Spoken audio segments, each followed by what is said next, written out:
Jin Shuju traced the cold glass of the gold watch on her wrist. It cost an astonishing 180 yuan, a luxury her new husband had to borrow money to afford. She secured it with a few soft words and an adoring gaze, a small return on a lifetime of learning how to manage men. This instinct was forged in the Dajiang dynasty, where she survived an environment of blood, poison, and the ruthless elimination of rivals. In the inner courtyard, a woman's security was a commodity traded for favor. Looking at her new concrete apartment, Jin Shuju recognizes a familiar pattern. Calculated affection can provide a watch or a home, but it leaves her fate entirely in the hands of a man's pity. To avoid becoming a caged bird again, she must retool her ancient instincts. If she wants to stay in this world, she has to navigate its economic systems with the same precision she once used to navigate a palace. Her journey becomes a study in how ancient tactical ruthlessness can be used to carve out space in a modern world. Her first move towards independence is grueling. Waking at 3 in the morning, she braves the freezing darkness to work as a breakfast chef in the military cafeteria, using her knowledge of elite recipes to feed hundreds of soldiers. But competence breeds resentment. When a rival named Liu Hongyu reports her for a minor infraction, the kitchen doors close. Her initial foothold is gone. Her husband offers to cover the loss, suggesting she simply wait at home. Instead, she looks for a battlefield that cannot be sabotaged by a single anonymous report. She turns to art, spending every night hunched over rice paper.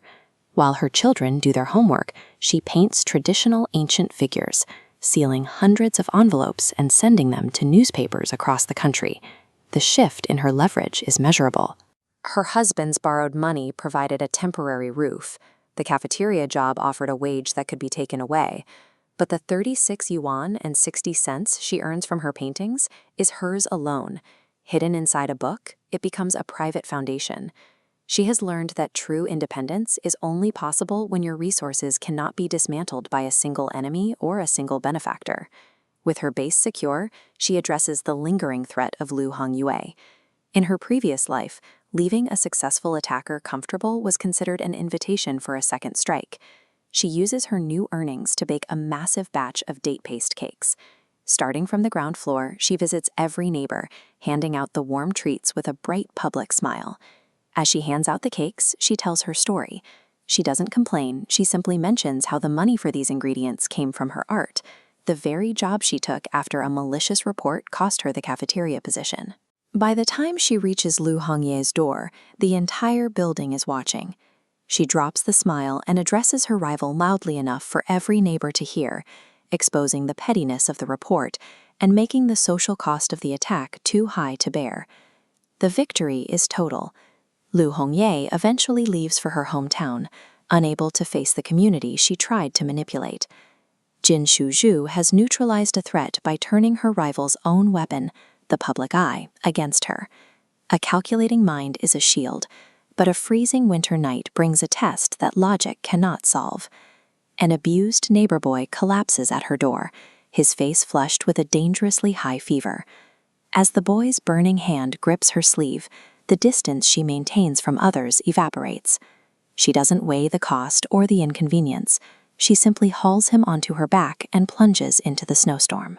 The next morning, she faces the boy's father, a captain who had been entirely oblivious to his son's near-death state.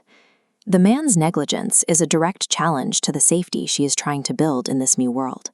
She uses her psychological dominance to strip the father of his excuses. She speaks to him with the authority of someone who has seen the consequences of neglect in a callus, making it clear that she will not allow it in her hallway. She doesn't just walk away with an apology. She drafts a binding letter of commitment, forcing the father to sign it and officially surrender guardianship to her family. She has reached a point where her empathy is no longer a vulnerability. It is a force protected by her ability to deploy a ruthless legal strategy when necessary. Jin Shuju has spent months quietly building a world on her own terms. She has her own money, her children are safe, and her neighbors know who she is. Now a new challenge arrives from the capital. Her husband's adoptive parents have summoned them, expecting to meet an uneducated, submissive widow they can easily manage. Her movements are deliberate as she packs. She is not preparing for a family reunion. She is preparing for the next stage of expansion. She is proof that the instincts required for survival in a harsh past can become a specialized form of power in the present. The trauma of the courtyard didn't break her. It gave her an armor that few in this era know how to pierce. Those waiting for her in the Capitol believe they are greeting a guest. They haven't realized that the woman coming to their door has already survived the deadliest court in history, and she isn't planning on following their rules.